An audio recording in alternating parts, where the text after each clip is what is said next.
ونصلي ونسلم على رسوله الكريم أما بعد فأعوذ بالله من الشيطان الرجيم بسم الله الرحمن الرحيم إنما يعمر مساجد الله من آمن بالله واليوم الآخر وأقام الصلاة وآتى الزكاة ولم يخش إلا الله فعسى أولئك أن يكونوا من المهتدين بلغ العلا بكماله كشف الدجى بجماله حسنت جميع خصاله صلوا عليه وآله اے اشرف زمانہ زمانے مدد نما اے اشرف زمانہ زمانے مدد نما در آئے بستراز کلید کرم گشا اشرف نہنگ دریا دریا بسینہ دارت دشمن ہمیشہ پرغم بزگ تو دوست دارت سرورہ شاہ کریمہ دستگیرہ اشرفہ سرورہ شاہ کریمہ دستگیرہ اشرفہ حرمت روح پیمبر ایک نظر کن سوئے ماں حرمت روح پیمبر ایک نظر کن سوئے ماں بارکہ رسالت والے رسالت کو دے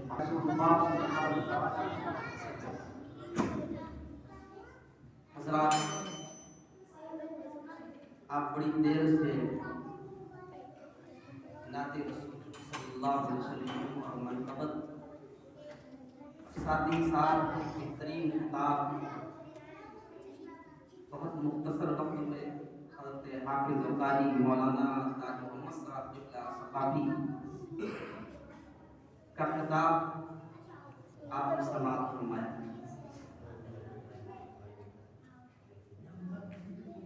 آج کی یہ محفل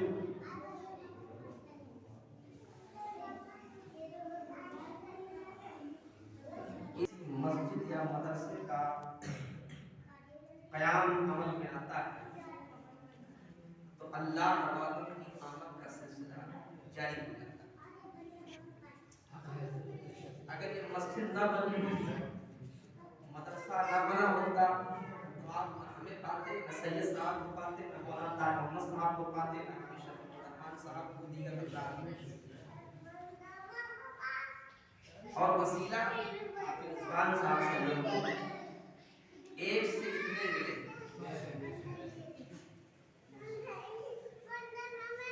ابھی آپ شفیق الرحمان صاحب سے عالم دین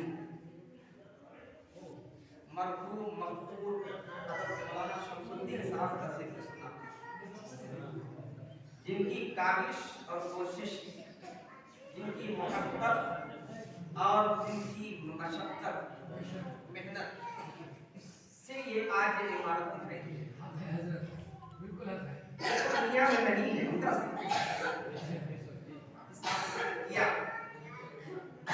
ذکر پہلے ہونا چاہیے.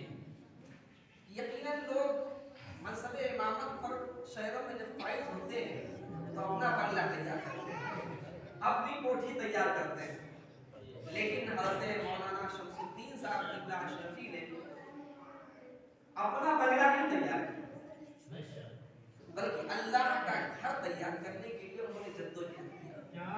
آپ ہمارے درمیان موجود نہیں ہیں لیکن اپنا نائب چھوڑ کر کے آپ رضوان صاحب کو دیں. یقیناً میں شروع سے ان کے ساتھ یہ زمین لکھوانے میں بھی تھا اور لکھانے کے بعد کئی سالوں تک رکا تھا. مخدوم اشرف جہانگیر سمنانی کی بارگاہ کی حاضری ہوئی. انہوں نے کہا حضرت آپ دعا کر دیجئے آپ دعا کر دیجئے کام رکا ہے کام ہونا چاہیے. میں نے کہا میں کر رہا ہوں ساتھ میں تم بھی کرو. اس محدث اعظم ہند کے موقع پر حضور سید مخدوم اشرف جہانگیر سمنانی کی بارگاہ میں میں نے دعا کیا. واپس آئے رات میں صبح ہی انہوں نے فون کیا کہ 50,000 کام سلسلہ ایسا چلا لیکن پیسہ آتا رہا کام ہوتا رہا بھائی طبیعت کو مسجد یقیناً. اور پھر سید انصار صاحب قبلہ کے آنکھوں سے ان کے دست مبارک سے اس کی بنیاد رکھی گئی. ابھی آپ نے وہاں تعلیم صاحب سنا کہ کئی مسجدوں کی بنیاد ہمارے مدرسے کی ایک بلڈنگ کی بھی انہوں نے عمارت رکھی جدید بلڈنگ کی. اور اس کے ساتھ कई लाख की इमारत बन गई, 60-70 लाख की इमारत बन गई, बड़ा बरकत वाला हाल है। तो दोस्तों आप अल्लाह के घर में बैठे हैं और रसूलुल्लाह के घर में, ये मस्जिद भी है और मदरसा भी, दोनों काम यहाँ से होगा। सिर्फ एक काम नहीं होगा, दोनों काम यहाँ से होगा। पढ़ाया भी जाएगा और इबादत का तरीका भी बताया जाएगा, कुरान भी पढ़ाया जाएगा, मसाइल भी बताए जाएंगे, साथ ही अल्लाह की बंदगी करना भी सिखाया जाएगा। कुरान की जो आयत मैंने पढ़ी है, इन्नमा यअमुरु मसाजिदल्लाह मन आमना बिल्लाहि वल यौमिल आखिर, बेशक अल्लाह की मस्जिदों को वही आबाद करते हैं जो अल्लाह और आखिरत पर ईमान रखते हैं, वाक़ामुस्सलाह वातज़्ज़कात, और नमाज कायम करते हैं, ज़कात अदा करते हैं, वलम यख़शा इल्लल्लाह, और अल्लाह से डरते हैं, फ़असा उलाइका अन यकूनु मिनल मुहतदीन, और करीब वही लोग हिदायत पाने वाले हैं।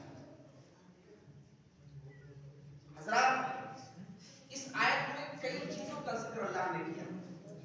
सबसे पहले तो अल्लाह ने मस्जिद को आबाद करने का जिक्र किया,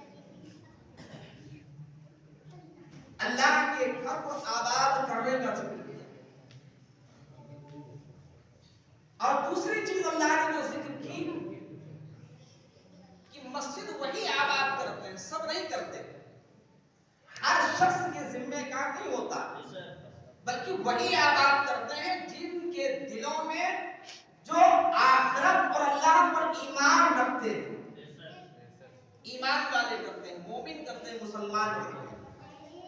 और आज के दौर में अल्लाह जो ये शेर लाना है, मस्जिद तामीर करना, मदरसा बनाना, बड़ा पापड़ बेलना पड़ता है, यहाँ परमिशन लो, वहाँ परमिशन लो, रजिस्ट्री कराओ, फिर क्या कराओ, दुनिया। इसीलिए अल्लाह ने फरमाया कि ईमान वाले जिनके जो अल्लाह पर और आखिरत पर ईमान रखते हैं वही मस्जिद आबाद करते हैं और फिर नमाज कायम करते हैं और उसके साथ ही ज़कात देते हैं माल की।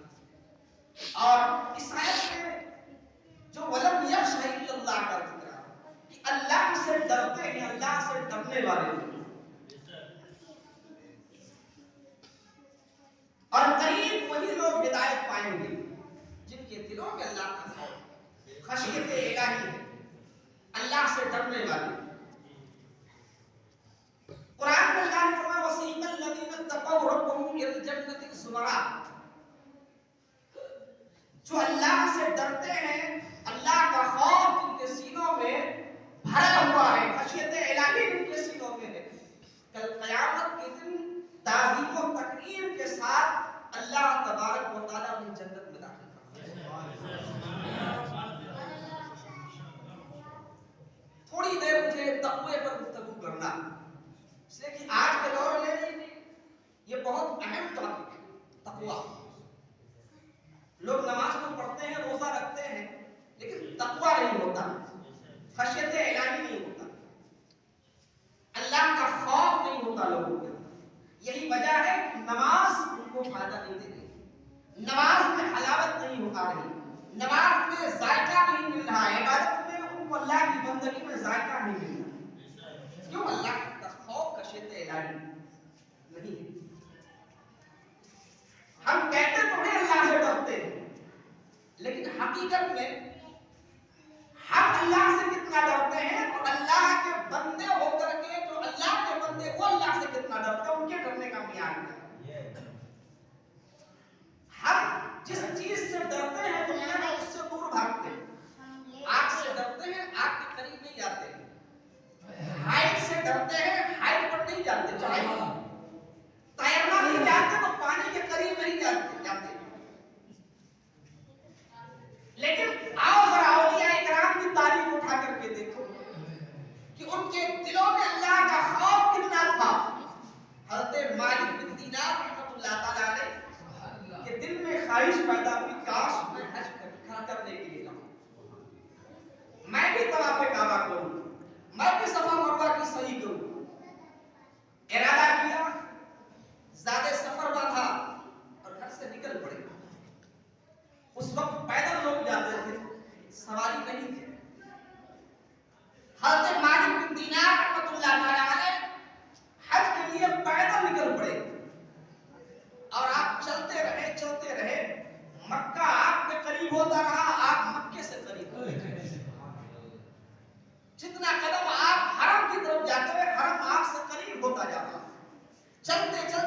बाजार से गुजरे, देखा कि ठेले पर एक शख्स खजूरें बेच रहा। करीब गए, कहा ये बताओ खजूरें बेचते हो? कहा हाँ सरकार खजूरें बेचता हूँ। कहा कितने में बेचते हो? उसने बताया कितने में बेचता हूँ। कहा इतनी खजूरें मुझे दे दे। उसने तौल करके हज़रत मालिक बिन दीनार रहमतुल्लाह तआला अलैह को खजूरें दी। कुछ खजूरें ढेर पर गिर गई थैले से। तो हज़रत मालिक बिन दीनार ने कहा उस खजूर के मालिक से, कहा मेरी कुछ खजूरें ढेर पर गिर गई हैं, उससे मुझे वापस करो। उसने कहा मुझे उठा लीजिए, इजाजत मिल गई। हज़रत मालिक बिन दीनार रहमतुल्लाह तआला अलैह दो खजूरें गिरी थी और उन्होंने भूले में 5 खजूरें उठा ली। गफलत में जब 5 खजूरें उठा ली और सफर आगे शुरू कर दिया। जब उनको भूख लगती खजूर खाते पानी पीते सफर जारी। बस नमाज का जब वक्त होता तो वो रुकते थे नमाज पढ़ने के लिए या थोड़ी देर क़याम के लिए। चलते रहे हरम हरमैन तय्यबैन में जब पहुंचे तो मुसल्ले को बिछा दिया मताफ में और अल्लाह करना शुरू कर दिया। अभी एक दिन गुजरा था कि 2 फरिश्ते आसमान से नाजिल होते हैं और कहते हैं कौन है जो अल्लाह अल्लाह हरम के अंदर कर रहा है? तो दूसरे फरिश्ते ने कहा ये मालिक बिन दीनार है। कहा वही मालिक बिन दीनार है जिन्होंने खजूर ज्यादा खा लिया था। ये वही मालिक बिन दीनार है जिन्होंने उस मालिक के बगैर इजाजत के पहुंचे बाजार में, देखा कि वो खजूर बेच रहा है। जब उसके करीब गए, उस ठेले के करीब, कहा मुझे पहचानते हैं? कहा हाँ मैं पहचानता हूँ, कुछ दिन पहले आप आए थे खजूरें खरीदने। कहा कुछ और? कहा कुछ और नहीं। कहा मेरी खजूरें गिर गई थी, याद है? कहा सरकार मैंने कहा था उठा लीजिए और आपने उठाया भी था। कहा हाँ गफलत से मैंने 2 खजूरें ज्यादा उठा ली। अब उस 2 खजूर की माफी के लिए मैं तुम्हारे पास आया हूं। उसको माफ कराने के लिए इतनी दूर का सफर करके मालिक बिन दीनार उस खजूर के पास, खजूर के मालिक के पास। तो उसने कहा सरकार आए तो मगर बहुत लेट करके आए। कहा क्या बात? कहा खजूर को मैं माफ नहीं कर सकता। कहा क्यों? कहा इसलिए कि खजूरें जिस दिन आपने खरीदी थी वो खजूर किसी और की थी, मैं सिर्फ बेच रहा था, उसका मालिक कोई और था। कहा मालिक कहाँ गया? कहा इंतजार कर रहे थे महीना पहले। काम की कब्र बता दो। काम की कब्र बहुत दूर है। काम के कौन हो? कहा मैं उनका बेटा हूँ। कहा फिर उनके वारिस तुम हुए हो, उनके वारिस तुम हुए हो। तुम्हारे बाप ने कितनी औलादें छोड़ी? कहा एक मैं हूँ और एक मेरी बहन। कहा तुम 2 खजूरों के मालिक, एक खजूर के मालिक आप हैं, एक खजूर के मालिक आपकी बहन। कहा आप अपना हक माफ कर दीजिए, जो चाहिए जो माल चाहिए मैं देने के लिए तैयार हूं। मैं हर तरीके से माफी चाहता हूं, आप माफ कर दीजिए बस। और रोने लगे हज़रत मालिक बिन दीनार रहमतुल्लाह अलैह, रोते रोते हिचकियां बन गई। जब देखा उस नौजवान ने कि हज़रत मालिक बिन दीनार की हालत बिगड़ गई, हिचकियां बन गई, आंसू जमीन पर गिर रहे हैं, तो उसने कहा जाओ मैं अपना हक माफ कर दे रहा हूं। कहा अपनी बहन का पता बताओ। जब बहन का पता उस नौजवान ने बताया तो मालिक बिन दीनार ने पता लगा करके उनकी बहन के मकान पर पहुंचे। एक कुटिया में रहती थी, एक टाट का पर्दा पड़ा हुआ था। गए, आवाज दिया तो आवाज अंदर से आई, अगर आपको भीख चाहिए तो किसी और दरवाजे में चले जाइए। इसलिए यहाँ बड़ी गुर्बत से जिंदगी गुजर रही। यहाँ कुछ मिलेगा नहीं, अगर कुछ लेना हो तो आप आगे जाए, आगे किसी दरवाजे पर जाए। यहाँ बड़ी तंगदस्ती से जिंदगी गुजर रही, बड़ी गुर्बत से जिंदगी गुजर रही। हज़रत मालिक बिन दीनार रोने लगे। کہا مجھے کچھ نہیں چاہیے، میری مراد تو اسی دروازے سے پوری ہو۔ کہا بتاؤ کیا بات ہے؟ کہا 2 کھجوریں میں نے غفلت سے اٹھا لیا تھا، جس کی وجہ سے اللہ تبارک و تعالیٰ نے 6 مہینے کی عبادت کو مردود کر دیا ہے۔ اب اس کی معافی کے لیے حرم سے میں تمہارے پاس آیا ہوں، اور ایک کھجور آپ کے بھائی نے جو کا حق تھا معاف کر دیا ہے، اور دوسرا حق تمہارا ہے، اسے معافی کے لیے آیا ہوں، تم معاف کر دو۔ اس خاتون نے اپنا حق معاف کر دیا۔ جب معاف ہو گیا تو حضرت مالک بن دینار رحمۃ اللہ تعالیٰ نے پھر گئے حرم اور اسی جگہ مصلی بچھا دیا جہاں پر پہلے مصلی بچھایا، اور اب اللہ کرنا شروع کر دیا، اللہ کی بندگی میں لگے ہوئے مالک بن دینار۔ پھر وہی 2 فرشتے آئے اور ایک نے کہا کون ہے جو اللہ کر رہا؟ کہا یہ مالک بن دینار ہے۔ کہا کون مالک بن دینار ہے جو ہم معاف کرا کر کے آئے ہیں؟ کہا وہی مالک بن دینار ہے۔ کہا خوشخبری ہو، اللہ تعالیٰ نے 6 مہینے کی جو عبادت مقبول کیا تو اللہ نے مقبول کیا۔ 6 مہینے کی عبادت اللہ نے قبول کی۔ یہ ہے تقویٰ، یہ ہے خشیت الہی کہ 2 کھجوروں کی معافی کے لیے کتنا لمبا سفر کرتے ہیں اللہ۔ آج ہم اس بزرگ پیران پیر روشن ضمیر کا ذکر کرتے ہیں میلادوں میں، اور ان کے نام سے لنگر پکا کر کے کھا جاتے ہیں۔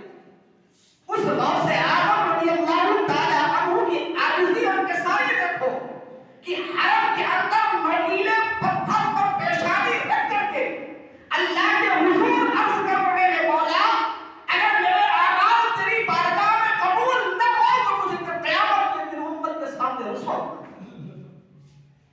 اللہ۔ وہ غوث اعظم رضی اللہ تعالی کہ جن کے پاس سب کچھ تھا، نمازیں بھی تھی، روزے بھی تھے، تقویٰ بھی تھا، خشیت الہی بھی، سب کچھ تھا، لیکن عاجزی کا یہ عالم ہے، انکساری کا یہ عالم ہے کہ نوکیلے پتھر پر پیشانی رکھ کے کہہ رہے مولا کی بارگاہ میں مولا کے قیامت کے دن رسوا نہ کر۔ اللہ حضرت جنید بغدادی رحمۃ اللہ تعالی علیہ کی بارگاہ میں ایک خاتون آئی اور کہا اے جنید بتاؤ آپ کی داڑھی بہتر ہے کہ میرے گدھے کی دم اچھی؟ حضرت جنید بغدادی رحمۃ اللہ تعالی نے کہا اس کا جواب میں آج نہیں دوں گا۔ کہا کب؟ کہا جب جواب دوں گا تو شاید تم نہیں رہو گے، ابھی میرے پاس اس کا کوئی جواب نہیں۔ حضرت جنید بغدادی رحمۃ اللہ تعالی علیہ کا انتقال ہو گیا کچھ دنوں کے بعد۔ اس خاتون نے خواب میں دیکھا کہ حضرت جنید بغدادی جنت کے باغ میں ٹہل رہے ہیں۔ اس نے اس کو سوال یاد آ گیا، کہا اے اللہ کے ولی اگر اجازت ہو تو آج میں پوچھ لوں، اس دن تو سوال کا جواب نہیں دیا تھا، آج اگر اجازت ہو وہی سوال کر لوں۔ حضرت جنید بغدادی نے کہا کیا سوال کرنا چاہتی ہے؟ کہا وہی سوال پرانا ہے کہ میرے گدھے کی دم بہتر ہے کہ آپ کی داڑھی بہتر ہے۔ حضرت جنید بغدادی نے کہا اللہ کے فضل سے، اس کے کرم سے، اس کی رحمت سے میری داڑھی تیرے گدھے سے کروڑوں درجہ دیتا۔ کہا حضور آپ نے جواب پہلے کیوں نہیں دیا؟ آج کیوں جواب دے رہے ہیں؟ کہا اس لیے پہلے جواب نہیں دیا تھا کہ میرے خاتمے کی کوئی گارنٹی نہیں تھی کہ ایمان کے ساتھ میں دنیا سے مجھے یقین نہیں تھا کہ میں ایمان کے ساتھ دنیا سے جاؤں گا، اس لیے میں نے اس کا جواب نہیں دیا۔ اگر ایمان کے ساتھ نہ جاتا تو تیرے گدھے کی دم بہتر تھی، اور آج ایمان کے ساتھ گیا الحمدللہ تیرے گدھے کی دم سے لاکھوں درجہ میری داڑھی ہے۔